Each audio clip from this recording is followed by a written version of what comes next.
káàbọ̀ sórí ìkànnì wa ẹ farabalẹ̀ fún àdáda fídíò tó ń ṣolẹ́gbẹ̀ẹ́ wa ẹ̀ a máa play fún yín ẹ wo gangan ti sọ ẹni ló máa jáde tán tó faraya tó tún pé pẹ̀rẹ̀ àṣírí kí ló fà á tẹ́ni ibi táwọn àṣírí tó le tó bá gbogbo ẹlẹ́ máa náfààní láti jẹ̀gbádùn lórí ìkànnì wa lẹ́ni tó bá ìgbà àkọ́kọ́ lè tẹ̀ dáàbò nǹkan ni ẹ bá wa subscribe ní like comment kẹ́ share ẹ lè máa jẹ́ ráfàní kọ́ńtẹ́ǹtì nígbàkúgbà lórí ètò ìtìmọ̀ fìlẹ̀tì ní màmí ṣọgbọ́n ìmọ̀ àti òye kẹ́mi sọ pé fídíò wọn àlẹ́ ìtàn máa play fún fídíò náà rèé ẹ̀ka ṣùgbọ́n abẹ́ kó. In as much as Prophet Olu Alo refused to address the main koko, for those of you who are joining me for the first time, who are not familiar with this story, who don't know anything about this story, I will try to do justice to it. Sometimes around, I think I got to know, I don't know about you, I think I got to know about this story around March this year. The story is Olu Alo, where is your wife? Where is your wife? Where is your life? This story has been on for a while. And a lot of people will send messages to Maureen, come and join us, come and help us, come and I didn't answer. I just go on my own on the cyberspace until one day Prophet Olu Alo came out to address the nation. He said that Lord said I should not answer anybody. I should leave everybody. Sister Taiwo, good evening, ma. The Lord said I should not answer anybody. And me, I look at it, say he's not going to answer anybody. I said nobody should fight for me. I am not going to fight. Nobody should do anything for me. You know, you all know the story. And I was like, this is strange. Is unlike our pastors. We know their modus operandi. We know how they go about their, when you talk about them like this, we know them. And I was like, so I got interested. Oh, I can't talk. I got interested, and I was like, I said, this man, now this is wisdom. This is another strategy. And I look at it, I said, that means it's different. To my greatest surprise, after 3 days, Nigerians, I saw another one. I saw Femi Fanana Chamber letter on his own Adani Mogo platform.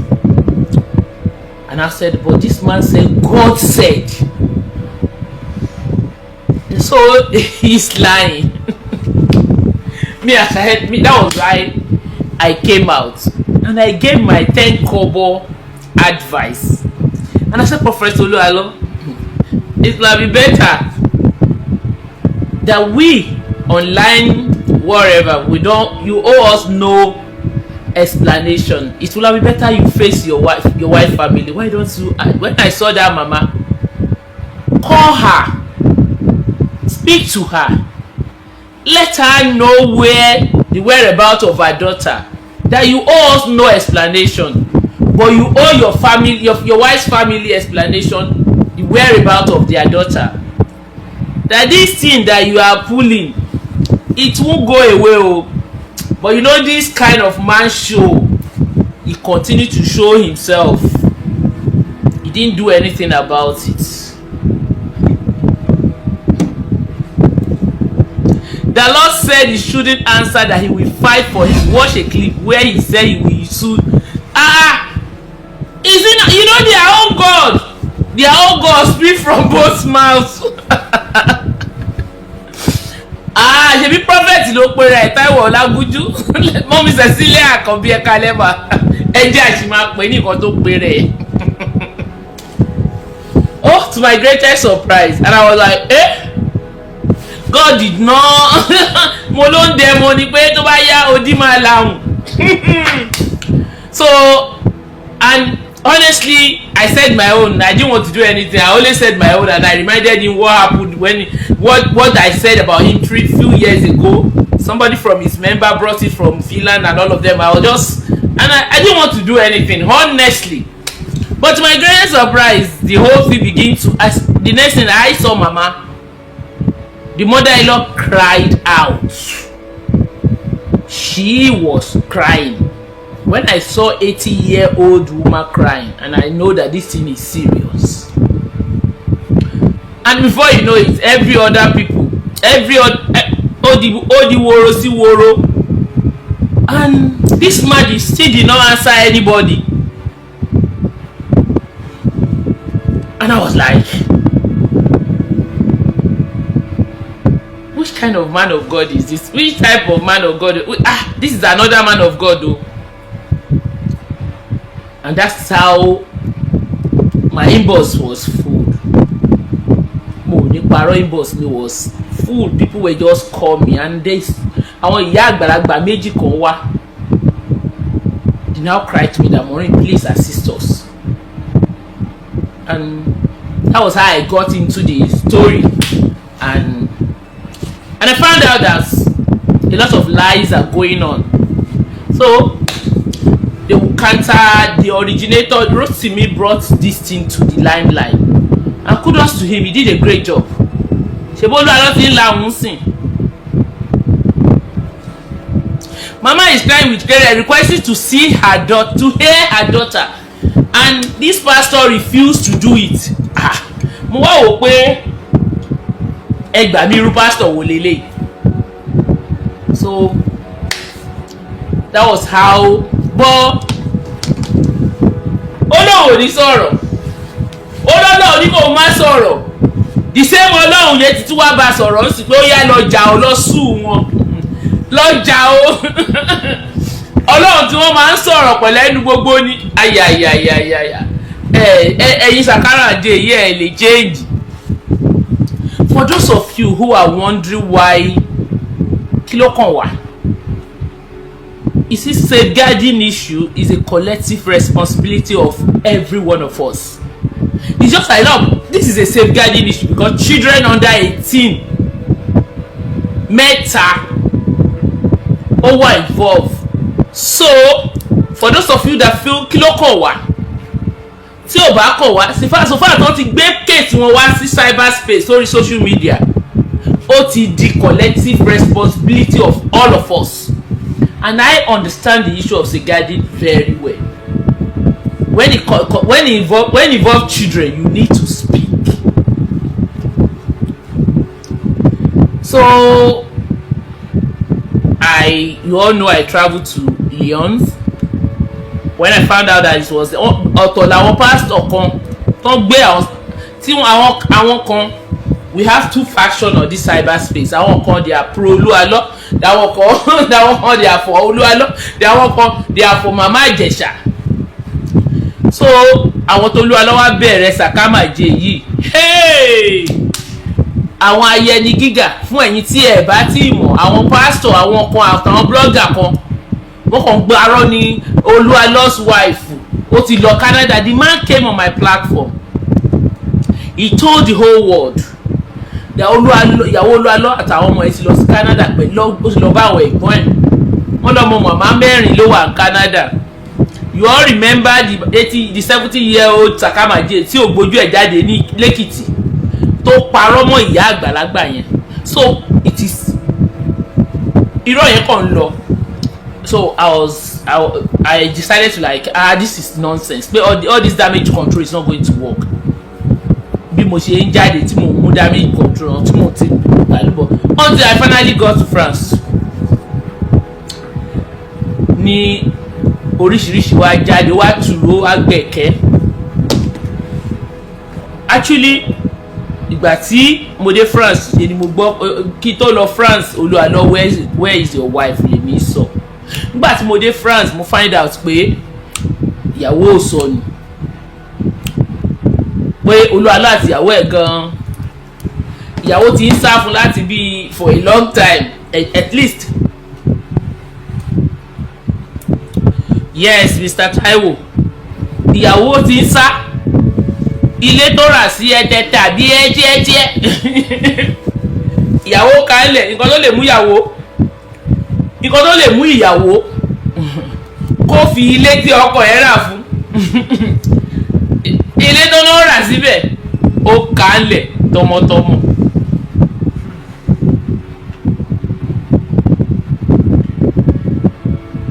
ó kánlẹ̀ pátápátá mo bá rẹ́rìn. So mi ò fẹ́ go into that, but ẹ jẹ́ àsọ̀rọ̀ nípa nǹkan tó Olu Alo sọ ní àná. If you don't know why Olu Alo is talking now, I hope you all know why Olu Alo is talking now. Torí àṣírí ṣe ẹ mọ̀ kí ejò wà nínú ẹ mọ̀ kí eku kó sá sínú kíní ihò ẹ̀ kó wá lọ domi gbígbóná sí ó máa tú jáde by fire ó máa tú bá ṣe mo wá ètò Olu Alo fi jáde ni because of my last show because of gbàtí mo ẹni pé ó lòwò ní sọ̀rọ̀ ó fọhùn ó ní Prophet Segun ó ní àwọn èrò búkú ó ní olùgbèdúgbèdú àtàfọ̀ṣẹ́ olóbi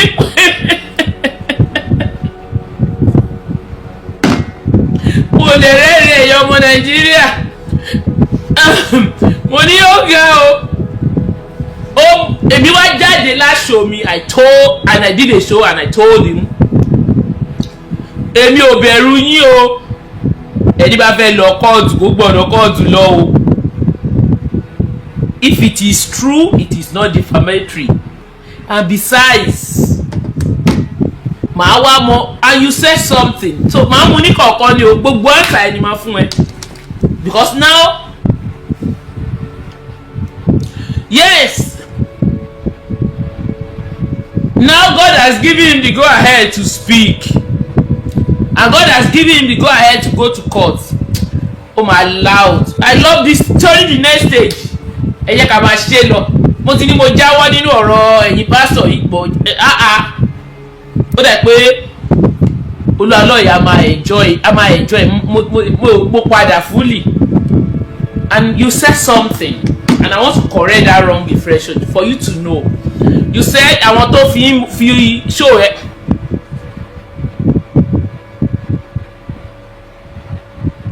Why did he not make a move to look after wife and children and you are looking after other people? Ẹ má bèrè lọ́wọ́ ẹ o. Olu Alo ló mọ̀ díẹ̀ o. Ẹ̀yin èèyàn mi, ẹ jẹ́ a jọ gbọ́ nǹkan tí Olu Alo sọ ní ibi báyìí. Ẹ wo ẹ̀yin tẹ́ ní gbogbo ala ní làákàyè o. I want us to listen to it very well. And amama mú show wa ni jẹ́ ní tẹ́lẹ̀tẹ́lẹ̀ ó ti di full show and more investigation will continue to go on. So nísìsiyìí tá ti ń lọ kóòtù yìí ẹ jẹ́ ká máa fi show wa ṣe evidence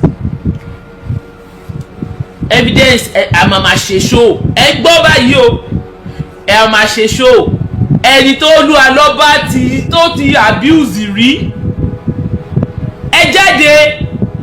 I will not play your voice. Ẹ gbé jáde wá bá mi wá ẹ mo wà nílé tẹ́lẹ̀tẹ́lẹ̀ mi ò fẹ́ ṣe ẹ jẹ́ ká wá ṣe ó lè rí bó ṣe rí fún ẹ̀yin. Àwọn kọjá woro sí woro ó ti kọjá woro sí woro nísìn because èèyàn kan ò lè wà and that family will get justice because àìlówólọ́wọ́ pani lórúkọ dà. And I want us to look at it.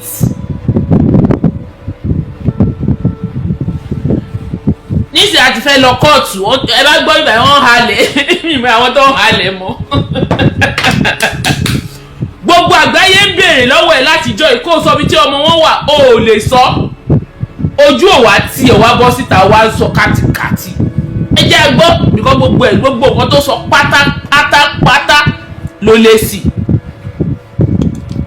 If you think that family will not get justice, you are joking.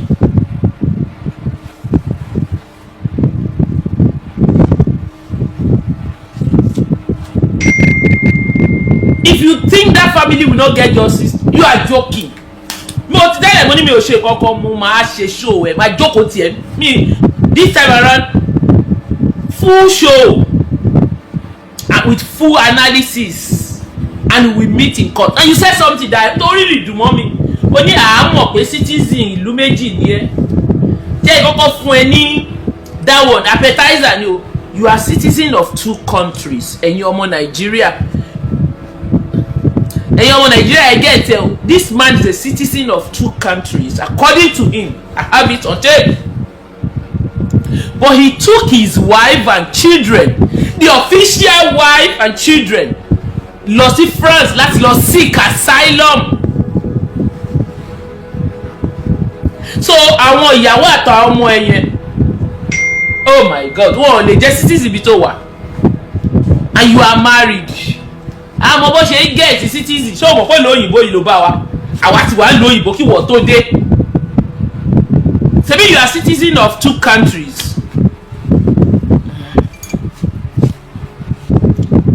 We are battle ready. Mi ò jí sọ kọ́ọ̀tù ẹ̀ o máa lọ. Àwọn kọ́ọ̀tù àwọn wá tọ ibi tí o ti ń abuse the family o. Family o ní this is bad fún ẹ̀yin tí ẹ bá mọ̀. If you are just joining me,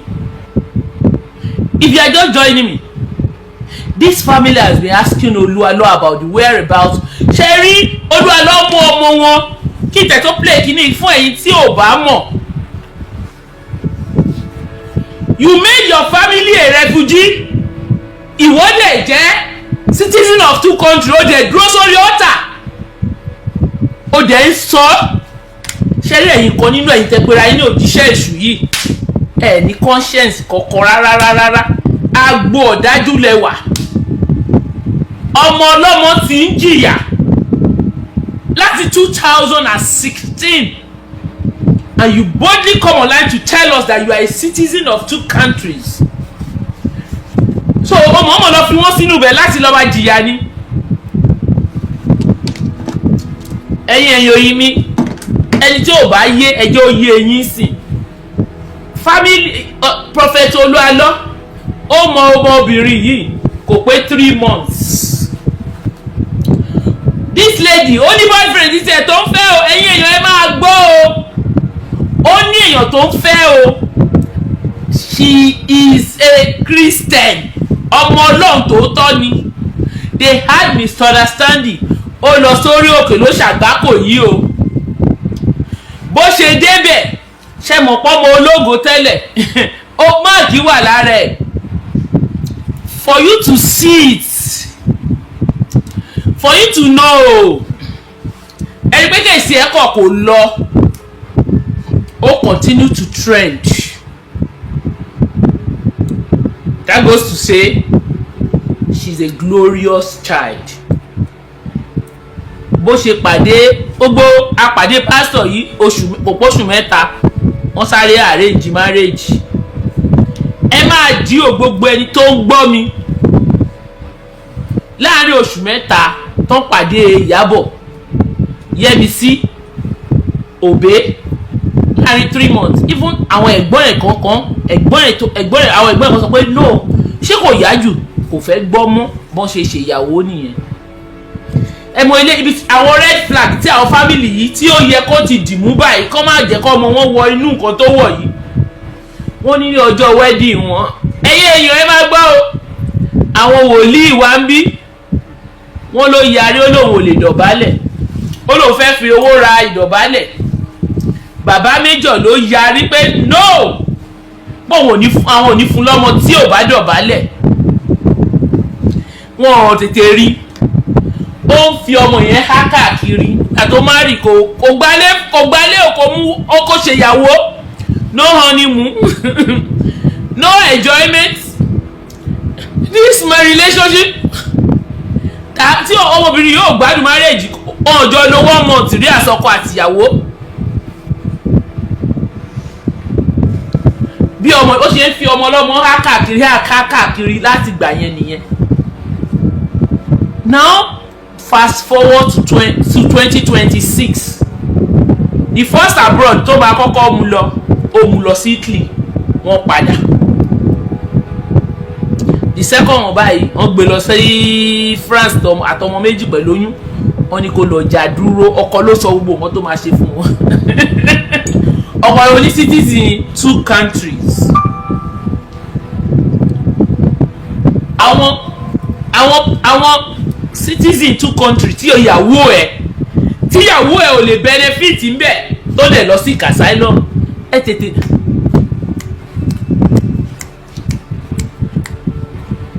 tètè lọ jókòó kẹ ṣe rí kóòtù yẹn Ọlọ́run tètè gbé yín lọ.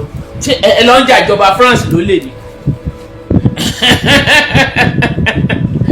Ẹ̀yin èèyàn mi ẹja gbọ́ nǹkan tó Olú Alo sọ bí Olú Alo ṣe mọ́ ọmọ màmá Ìjẹ̀ṣà kúrò lábẹ́ ẹ̀ nìyẹn o. Wọ́n mú lọ France, wọ́n gbé sí orí adúró. Because the lady, she's a born again Christian. And he's praying for other people to have paper. Ìyàwó ẹ̀ ò ní paper.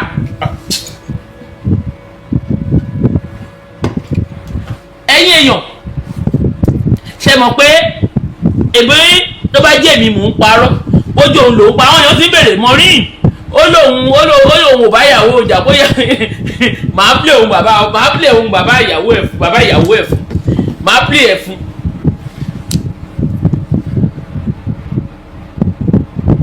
Ẹni tí ó ń gba àdúrà àwọn èèyàn lọ́jọ́ kó síta wọ́n máa gbàdúrà pépà fún wọn, ìyàwó ẹ̀ ò ní pépà láti 2016.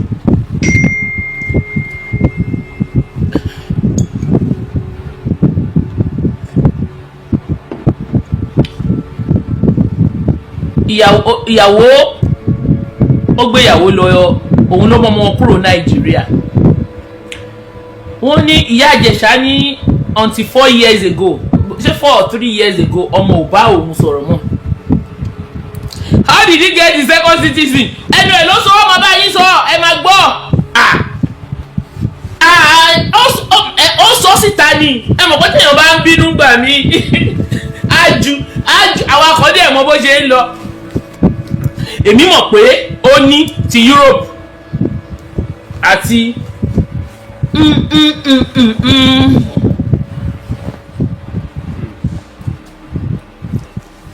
ṣé ìwọ tó ń béèrè lọ́wọ́ mi ò ní ìdá mi ò àwọn kan. How did he get his second citizenship? Ẹ máa béèrè lọ́wọ́ ó ì máa fún wa ní ìyàwó ẹyọ kan, marriage ẹyọ kan la mọ̀ pé ó ní abẹ́ marriage tó dẹ̀ ní náà òun la dúró ní France yìí. Ẹlẹ́yìn èèyàn ó máa dùgọ́ kéèsì Olú Alo á dùn bàjẹ́ Ọlọ́run ẹ lọ́ọ̀bù ẹ̀ sísí fíìmù tó wá dùn tó máa lọ́ọ̀gì ni. So ẹ jẹ́ a gbọ́. Most of the American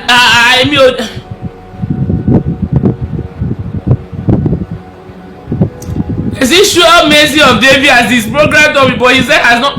Tó bá wọ́n ní ẹni máa dáṣọ fún yàn wá kọ́wọ́ tọrọ ara ẹ̀, ẹni tó ń gbàdúrà pépà fún yín kó lóde tí àdúrà yẹn ò tó gbà lórí ìyàwó àtàwọn ọmọ ẹ̀ láti 2016. Sórí ìwọ tó yín kọ̀ọ̀kan kú kọ̀ síbẹ̀ tó bá tẹ́ ẹ lọ́rùn máa yọ ẹ́ kúrò. Ẹ jẹ́ agbọ́n nǹkan tó ń sọ. Má jẹ́ pítì mi lé lórí. Àná pítì mi rìn. Ṣé ẹgbẹ́ Yorùbá ti fẹ́ sọ báyìí? Do you hear me? Oríṣi tí mo ṣe fẹ́ sọ. The reason I want to say it. Torí ọ̀rọ̀ tí mo sọ rí níbí. Because of the word I said here. Tí Olúwa sọ fún mi. The Lord told me. Tí mo dẹ̀ sọ jáde fún yín. And I said it out for you. Fún gbogbo àgbáyé. All the whole world. Ni mo ṣe fẹ́ sọ̀rọ̀ yìí. That's why I want to say this. Fún ọ. Nítorí pé kí n má bàa tún di èèyàn burúkú ẹlẹ́ẹ̀kẹ́ta lọ́wọ́ yín. I won't become another bad person again. Torí gbà tí eṣinṣin ń jẹ légbò. Because when the fly was on the straw, kò sẹ́ni tó rí. no one saw it. Sọtẹ́lẹ̀gbọ́ bá wá fẹ́ jẹ eṣinṣin. So if the one with the injury wọ́n bá was lóore okay, púpọ̀ kájọ ń pàdé ilé ẹjọ́. we now meet Kí in ni kí wọ́n ṣe court. fẹ́ ṣe máa gbọ́? Why will you hear this? Àwọn ló lọ mú ìwé ẹ̀sùn búburú. They brought a bad allegation Wọ́n dẹ̀ fi ẹ̀sùn mẹ́ta and it was 3. tó burú jù láyé. That the wicked one, the dangerous Wọ́n fi kàn mí. Ṣé mo ṣe ní lọ́bì tí mi o? Don't be TV. Bíbélì tèmi pé olódodo The Bible says the righteous yóò láyà bí will ìkìlọ̀. be brave as a lion. Ṣé ọ̀rọ̀ òkun ni mí? See, I'm a sea. Kò sí bó ṣe lè bù tó lè There's no how you can back. sọ̀kánì pẹ̀lẹ́ ìbàdé bẹ́ẹ̀. Assuming they don't go to that level. Ọlọ́run àpòsí babaláwo. God of Apostle Babalawo. Ní sọ̀rọ̀. I won't say anything. Wọ́n mú ẹ̀sùn apànìyàn kàn mí. They said I'm a murderer. Wọ́n mú ẹ̀sùn ajínigbé. They said I'm a kidnapper. Wọ́n mú ẹ̀sùn ritualist. And they said I'm a ritualist. Ṣé mi ní defend So yẹn? will I not defend it? Torí pé tí ẹ bá ń gbọ́. Because if you are hearing it. Ṣé àmọ̀ pé torí pé mi ò sọ̀rọ̀? Because I did not talk. Kò jẹ́ kí pásọ̀ tó ń dá ìdí gbogbo tó ń gbà Pastor sáṣẹ is wọn. judging, I ignore Ní it. ọ̀dẹ̀ ọkàn mi. God says now. Àwọn náà kan ń wo ara wọn pé ọmọ yìí. They are just looking at themselves like this boy. Kò sọ̀rọ̀. They not. Wọ́n ń fọ́ọ̀sì ara wọn kéde sọ̀rọ̀. They force the person. Àwọn òbí sì. They are not busy. ẹjọ ẹ bá wa power tap ẹ mọ̀ páwa ò níṣẹ́ ẹ mọ̀ páwa ò busy ẹ mọ̀ pá àríṣẹ́ ṣe ẹjọ ẹ bá wa power tap àwọn tó busy. Busy and now busy. Ìgbà díẹ̀ tí máa tún wá rí wípé òkèrè. The reason why I say that, okay, Jẹ́ ẹ̀ tiẹ̀ tún ṣeré. let me joke. Wọ́n tún gbé kẹ̀kẹ́ mi. I will carry my bicycle Ọmọ ogun bá ṣe and I will ride my bicycle. torí wọn ò ní tí wọn rò. Because I don't even think about Ìṣòro bá it. dédé gbọ́ bóyá wọ́n sọ pé ẹ̀rọ bá sọ pé àwọn olúwalọ́dẹ̀ sọ wípé One thing I would not say. because abẹ́ ìkan tọrọ mọ́. Because what they clinch to. Tọ́fi ráyè ń ṣe gbogbo nǹkan tó ń That's why they are doing all those things they be doing. So wọ́n mú wá. So they brought it Mo dẹ̀ rí. and I saw it. So tó bá wá ṣe gbọ́ pé kí So we have that now. à ń pàdé pọ̀ mo sọ òtítọ́ fún But mi. I've told you the truth. Bí o bá gbọ́ If you heard fẹ́ẹ̀sì ìwé ìgbẹ́jọ́ wọn tán náà rí the first ìwé cut, ìgbẹ́jọ́. I'm not. Ṣùgbọ́n ṣe àmọ̀ pé ìwé ìròyìn But you know news. torí pé èmi náà fi ṣe é dín sí. Because they use my name as a head. Ẹ̀yin èèyàn ẹ̀ wo ìsàlẹ̀. You did not read well. Láti mọ àwọn ènìyàn tí inú wọn ò dùn sí. Just those people that are not Láti happy. fi pèsè pé anything tẹ bá wo nísìn ẹni tó ń kọ ẹ mú owó wọlé fún àwọn ará social media The ní one that they Nàìjíríà only brings in olú amẹ́ríkà ni. social media or Ẹni tí influencers. èsì èrò rẹ̀ náà sàn rí. Those that doesn't have Ó ti gbé ìfọwọ́sì púpọ̀. has now had a lot of followers. So tẹ bá ṣe àwọn pé gbogbo nǹkan tí mo sọ délẹ̀ The things I'm saying, wọn à ní ké débì ìgbẹ̀yẹ fún yín. they won't tell you all those ones. Wà á tọ́wọ́ máa dọ̀lọ́ bá ọ̀tọ̀ parí eré. It is so Olú ọlọ́ ti sọ̀rọ̀ o. Olú ọlọ́ spoke. Wọ́n ti sẹ̀sọ̀ akọ̀ tó kọ̀ọ̀kan lórí That's why you ìṣẹ́. will see your news. mo máa mu ní kọ̀ọ̀kan because èsì wà fún gbogbo sórí mo rí ìwọ òpònú kan wà lórí Facebook ẹjọ́ pàdé lọ sọ́dọ̀ Olú Alo kó lọ máa bó Olú Alo sọ̀rọ̀ ẹ jẹ́ kí Olú Alo ṣe rí wọ́n ní sàn láàrin ajé ní mú ní pẹ́kọ̀rọ̀ ẹ̀ ó láwọn ẹbí ìyàwó ẹ fẹ̀sùn kọkọ̀ ẹ ọ̀nà competition against ẹ wọ́n ṣe ní competition against ẹ ẹ̀yin tẹ́ ń gbọ́ mi nílé tó lóko gbogbo abiyamọ ayé pátápátá ẹ̀jẹ̀ èyí lè gbárù ẹ̀ kéèyàn mú ọmọ lọ ní ọ̀dọ̀ yín láti 2016 ẹ rí ọmọ yín kò níwèé ó tún wá yá láti 2003 or so kò bá anybody sọ̀rọ̀ mọ́ wọ́n dẹ̀ wá ń bá ẹ ó kọ̀ láyé yìí ó dá wọn lóhùn ṣé kó tó di ọ̀rọ̀ yìí ẹ̀yìn kò pélé èèyàn ẹ ní sùúrù o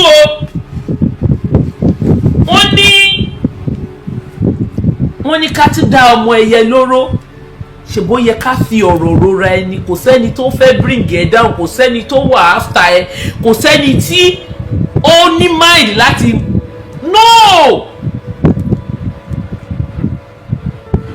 ẹ jẹ́ ká máa ro ara ká máa wọ́n náà òyìnbó láwọn àbúrò Olú Alo bímọ náà ṣé nǹkan tó ń bá àwọn ẹbí Ìyábọ̀ pọ̀ ṣé èèyàn kan lè bá ẹ ṣe gbogbo ẹ̀yin tẹ́ ń gbọ́ mi nílé lóko lọ́mọdé lágbà tẹ́ ẹ̀ bá rí ọmọ yín tẹ́ ẹ̀ rí ẹbí yín ọdún kan ọdún méjì ọdún mẹ́ta ṣé ẹ̀ ní pariwo síta ni ẹ gbọ́ nígbà tí ẹ̀gbọ́n ẹ̀ àti màmá ẹ̀ náà wọ́n lọ bá ní Jesus 60 kí ló sọ fún wọn ó yọ wọn lẹ̀ ni wọ́n ní ó tẹ̀sí sọ pé téèyàn bá fọmọ fún yàn lókù téèyàn bá fẹ́yàn lẹ́rọ ó máa jokun ẹ̀ lẹ̀ ni wọ́n náà pòwe yẹn fún wọn.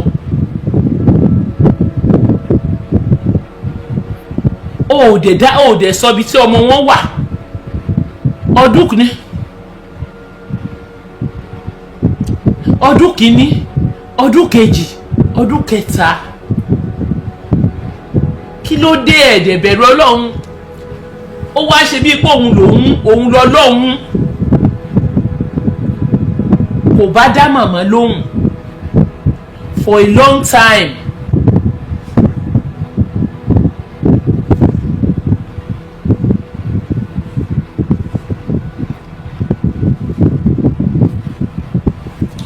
kò dá màmá lóhùn ó wá dilé ní ìsìn ó wá sọ pé ó pè é lẹ́jọ́ ta ló yẹ kó wá sí ṣọ́ọ̀ṣì ẹ̀ kó wá da bẹ̀rù bí ò bá jẹ́wọ́ ṣé nítorí pé òṣì ráyè ṣe prógráàmù irọ́ kan bẹ̀ ṣebí orí fámìlì gidi ni ta ló yẹ kó wá sórí ọ̀tà kan fún ní ìfọ́tí bí ò jẹ́wọ́.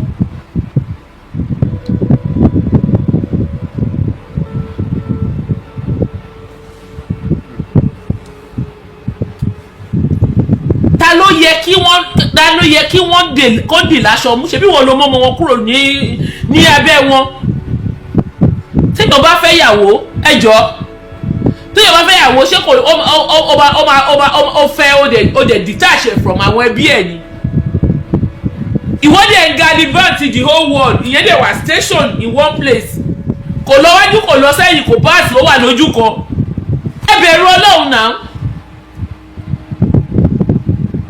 ṣé kó tó di báyìí ṣé kò ní nǹkan tó ṣẹlẹ̀ kó tó competition mọ́ ẹ nídìí nígbà tó ń béèrè lọ́wọ́ ẹ tó dáhùn tó ń bọ́ sórí social media tí a bá rí gbogbo eléyìí tó ti ṣẹlẹ̀ látẹ̀yìnwá ṣé àmọ́ ọjọ́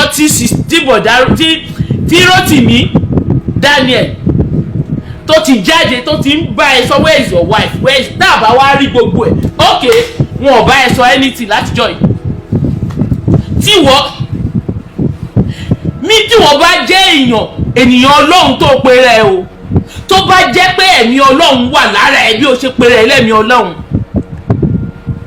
àtijọ́ ìyá ní ok ọ̀ tẹ̀ béèrè lọ́wọ́ ẹ̀ látìgbà tí ọ̀rọ̀ yìí ti jáde lórí social media tí wọ́n bá jẹ́ ènìyàn Ọlọ́run tó tọ́ kí ló dé tí o pe ìyá yẹn kó o pe family ìyàwó ṣáà àwa there is a way you can kill the story I told you that pé ó ṣe pa àwọn ẹbí ìyàwó ẹ̀ kó dẹ̀ gbé ìyàwó ẹ̀ kó dẹ̀ ṣe fídíò call àbí kó pe fóònù kí ó lè bá àwọn ènìyàn ẹ̀ sọ̀rọ̀ tó bá dẹ̀ ní pé ọmọ wọn wà lálàáfíà kò sí wàhálà ẹ̀yin èèyàn mi ẹ̀ẹ́dẹ̀ bá mi ẹ̀jẹ̀ bí gbogbo yín ìjẹ́ gbogbo yín ṣe bí gbogbo yín wà lórí social media ṣé ẹ̀ gbọ́ ni oṣù mélòó ni Rótìmí ti sọ where is your wife kí àwọn èèyàn míì kó tó jáde kó tó dá sí oṣù mélòó ni Rótìmí dá he tried ojoojúmọ́ ló ń parí Olu Alo where is your wife oṣù mélòó ló ti ń sọ ẹ̀yin èèyàn yìí ẹ dá sí i ṣèbẹ́ ń gbọ́ ó wá ní wọ́n pè é lẹ́jọ́ ta ló yẹ kó pè lẹ́jọ́ ó mà try tí wọ́n tẹ̀ tí take law into their hand odidi èèyàn mẹ́rin odidi life mẹ́rin là ń sọ ṣé èèyàn lè bá ẹ dórú ẹ o ṣebí ìbáwá ń sọ̀rọ̀ lásán ni ó ń dùn ẹ̀ ń sìn àwọn tí ò rí odidi ènìyàn ń kọ́ àwa ń sọ̀rọ̀ ni o ọ̀rọ̀ tá à ń sọ yìí ó ń bí ẹnu wọ́n ìbá àwọn tó ní ọmọ tó ń bí ọmọ wọ́n ìbá ya 80 years tó fi inú ẹ̀rù oyún fún odidi oṣù mẹ́sàn-án tó tọ́ ọmọ ẹ̀ tó graduate university kó jẹ́ graduate tí ò jẹ́ ó jèrè ẹ̀ ẹ má bẹ̀rù Ọlọ́run ìwọ wá gbé fóònù wá bọ́ sórí microphone tó wá ń sọ pé wọ́n pè é lẹ́jọ́ ta ló yẹ kó pè lẹ́jọ́ ta ló ń halẹ̀ mọ́ they will get justice because gbogbo àgbáyé ló wà lẹ́yìn wọn bring it on they will get justice because ìwọ ló mú ọmọbìnrin yẹn kúrò ní Nàìjíríà kò síbi tó fẹ́ gbé ẹjọ́ lọ you are liable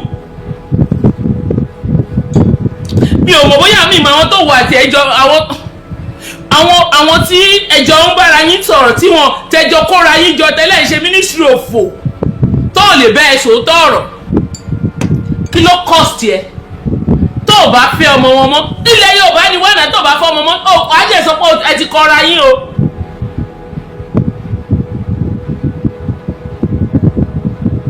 yes na mo mọ nǹkan tó jẹ́ kó sọ̀rọ̀ èmi wọn wọ́n ní ẹjọ́ kìdá ìgbọ́rọ̀ gbọ́ wọn ní sọ̀rọ̀ mo sọ mo ní wàhálà ó di ẹ̀ ńlá big time.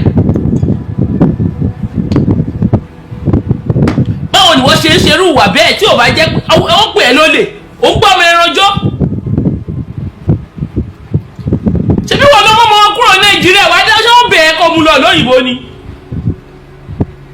wàá lè dá wọn padà fún wọn ó ṣe try nígbà tí ṣe ló dẹ̀ bí pé gbogbo wa lórí cyberspace yìí oríwà òkúra àmọ́ bó ṣe ń lọ arí nǹkan tó ń ṣẹlẹ̀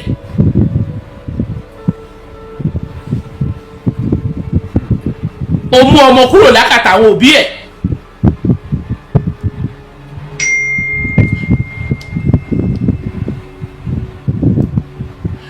tó bá jẹ́ pé nígbà tí Rosby ti kọ́kọ́ pè é jẹ́jẹ́ ló ti ṣe àtúnṣe ló ti lọ bá àwọn ìyá Ìjẹ̀ṣà ló ti correct ara ẹ irú èmi yóò ní dá sí àwọn kan ò ní dá sí ṣé wọn náà máa kọ́ pè out ni we call anybody out gbogbo ẹ̀yin wòlíì aláìgbọ́rọ̀ gbogbo ẹ̀yin sàkámàjẹpù wòlíì a máa pè yín out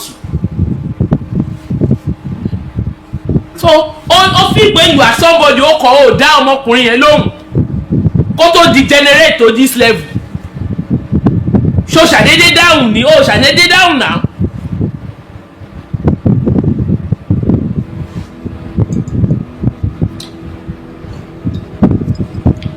kí ni gbogbo pálapàla yìí o tún wá sọ pé o tún bọ́ síta ṣé ẹ ti rí pé òun parọ́ báyìí wọ́n ní ta ni ó máa wí nígbà tó Olúwo wí you say God said you should not talk the same God náà ó sì tún sọ pé kò tí lọ kóòtù ẹni tó bá yé ló yé ẹni tó bá mọ̀ ló mọ̀ Ọlọ́run yóò sọ̀rọ̀ lọ́nà Ọlọ́run ó sọ̀rọ̀ with Ọlọ́run sọ kátikàti Ọlọ́run tó inconsistent God Ọlọ́run tó rí òpé lẹ́yìn sìn tó máa jí láàárọ̀ tó máa ní tó máa dìrọ̀lẹ́ Ọlọ́run ó ṣọ́bà àkà wọ́n sọ ọmọ lọ́nà kan ló sọ pé fún ẹ pé kó má jà ó ní ánsà nígbà yẹn ni ó ní ánsà ní ìgbà yẹn ni ó dẹ̀ mọ̀ nǹkan tó fẹ́ sọ. sọ̀rọ̀ náà ò tẹ̀lé gbọ́dọ̀ parí yẹn. It is all over. Wọ́n fẹ́ kí ni ìṣẹ̀lá ló Want to listen to more. sọ̀rọ̀ tí mo ń tọ́ láti sọ fún That's what I'm trying to tell you that. ṣé bá tẹ̀wọ́ kọ́ láti ilẹ̀ kò tí rẹ̀. Just close the door of your ears. Olúwa ò lè sọ̀kalẹ̀ tó bá tí ò bá lọ If I do not go, kí lọ́ọ̀yà tó lọ bá mi bá wọn sọ̀rọ̀. the lawyer speaks to them. Wọ́n á ní o ṣe é ni. They will say you do it. So áńgẹ́lì ò dẹ̀ ní The sọ̀kalẹ̀ angel will not come down láti lọ dìfẹ́ǹdì ìwé tí ara ayé kọ. to defend the written Láti àwọn document. wọn làwùlàwù orí kìíní yẹn náà ń palẹ̀. He still Kò dé ìṣẹ̀kẹ̀ lọ́dọ̀ mi. doesn't get any level. And listen to me. From you, Àwọn tó ń sọ pé àwọn ló tì wọ́n lẹ́yìn. those that say they back them up, Kí wọ́n lọ kọ̀wé fún wa. when I say this right, listen, I haven't seen them as one person.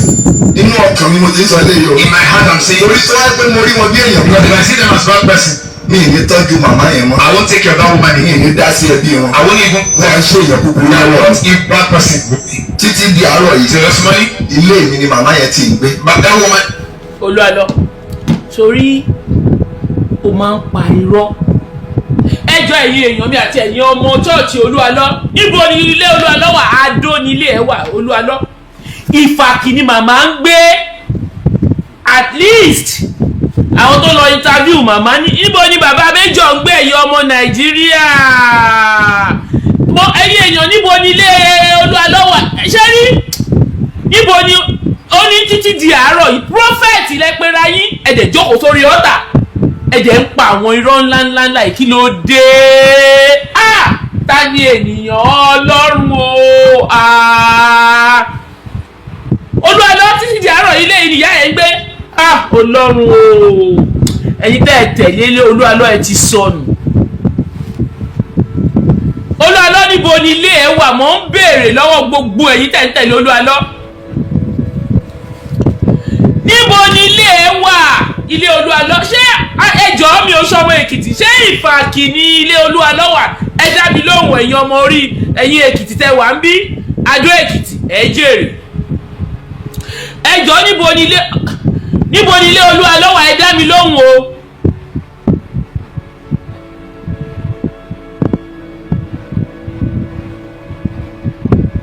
ẹ̀yin èèyàn níbo ni ilé Olu Alo wà.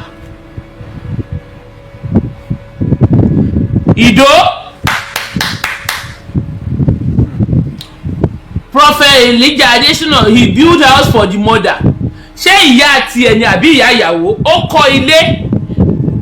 kọ́ ilé tí ìyá yẹn ń gbé pẹ̀lú ẹ jẹ́ ká là á wọ́n ní sọ̀rọ̀ sẹ́yìn gbogbo irọ́ yẹn kò sí àyè irọ́ mọ́ lórí cyberspace wa ó ti end gbogbo ẹni irọ́ tó bá mú jáde báyìí àmà kanta ẹ̀. ilé Olu Alo ilé wà ní Ìdó Èkìtì àti Adó Èkìtì ò nílé sí Fàkì màmá Ìjẹ̀ṣà Ìfàkì ló ń gbé. For your information ilé tí màmá yẹn ń gbé ilé tí wọ́n sin ọkọ ẹ̀ sí ni ọkọ ìyá yẹn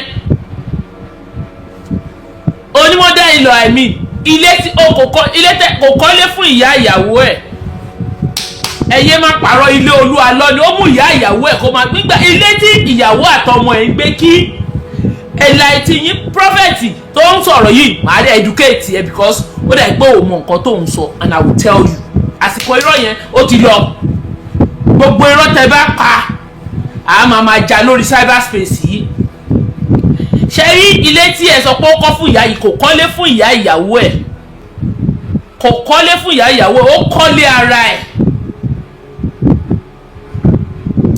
No, he's not. Ọlá Olu Alo kọ́ ló kọ́lé ọmọ àwọn ọmọ màmá ló dáwọ́ ṣé tèmi dá iye ọmọ yẹn kò ó wà London kò lówó kò dáwọ́ kò kọ́lé.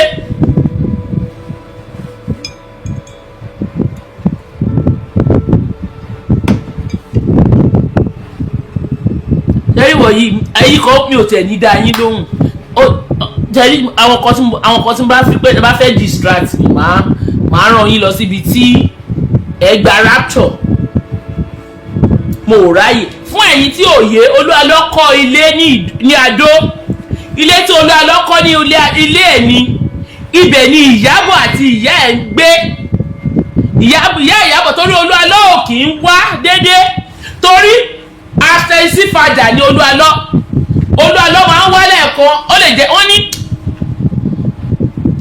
ẹ̀mélòó ló ń wálé that is why tó fi jẹ́ pé ní Adó yẹn ìyá yẹn jókòó tí òun àti Ìyábọ̀ àti ìyá ẹ̀ ló ń gbé bẹ̀ nígbà tí Olu Alo dẹ̀ lọ sí tí ó mú Ìyábọ̀ lọ ìlú òyìnbó sí France màmá sì ń gbé bẹ̀ màmá sì ń gbé inú ilé yẹn Ìyábọ̀ nígbà tí Ìyábọ̀ rí nǹkan tí ojú ẹ̀ rí lọ́hùn-ún ó bá pe gbogbo àwọn ọmọ ẹ̀gbọ́n ẹ̀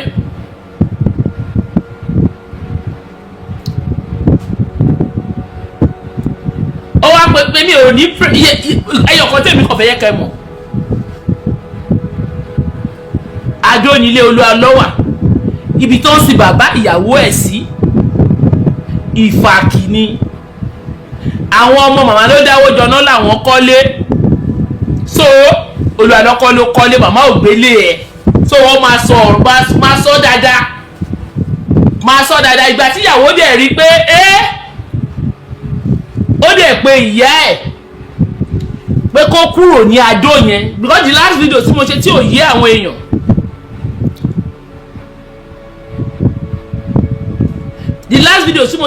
a lot of people ẹ jẹ́ a máa sọ kó máa ká tètè máa sọ ká máa mọ bó ṣe ń lọ ẹ jẹ́ a máa sọ ká mọ bó ṣe ń lọ kò sí. The last program tí mo ṣe tí ó wá sọ fún màmá pé kí màmá kúrò ní ilé Olu Alo o pé owó Olu Alo owó ẹ̀ ò clean o pé kó kúrò ń bẹ̀ that was why tí ò fi pe màmá mọ́ ó dẹ̀ pa àwọn ẹ̀gbọ́n ó dẹ̀ pe everybody pé nǹkan báyìí báyìí ló ń ṣẹlẹ̀ o